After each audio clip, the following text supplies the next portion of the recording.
Chapitre 6. C'est pourquoi, laissant les notions élémentaires de la parole de Christ, tendons à ce qui est parfait, sans poser de nouveau le fondement du renoncement aux œuvres mortes, de la foi en Dieu, de la doctrine des baptêmes, de l'imposition des mains, de la résurrection des morts et du jugement éternel. C'est ce que nous ferons si Dieu le permet.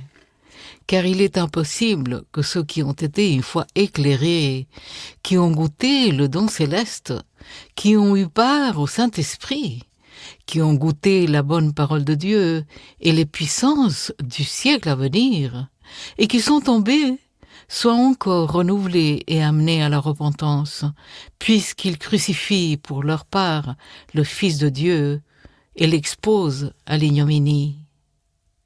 Lorsqu'une terre abreuvée par la pluie qui tombe souvent sur elle produit une herbe utile à ceux pour qui elle est cultivée, elle participe à la bénédiction de Dieu.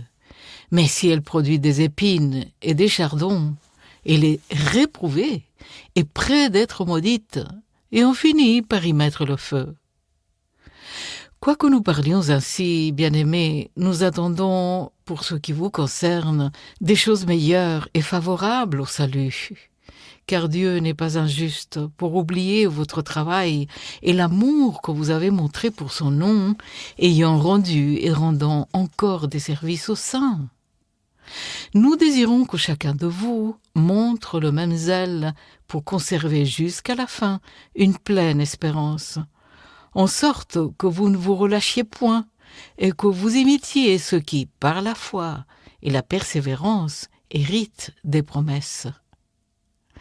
Lorsque Dieu fit la promesse à Abraham, ne pouvant jurer par un plus grand que lui, il jura par lui-même et dit « Certainement je te bénirai et je multiplierai ta postérité. » Et c'est ainsi qu'Abraham, ayant persévéré, obtint ce qui lui avait été promis.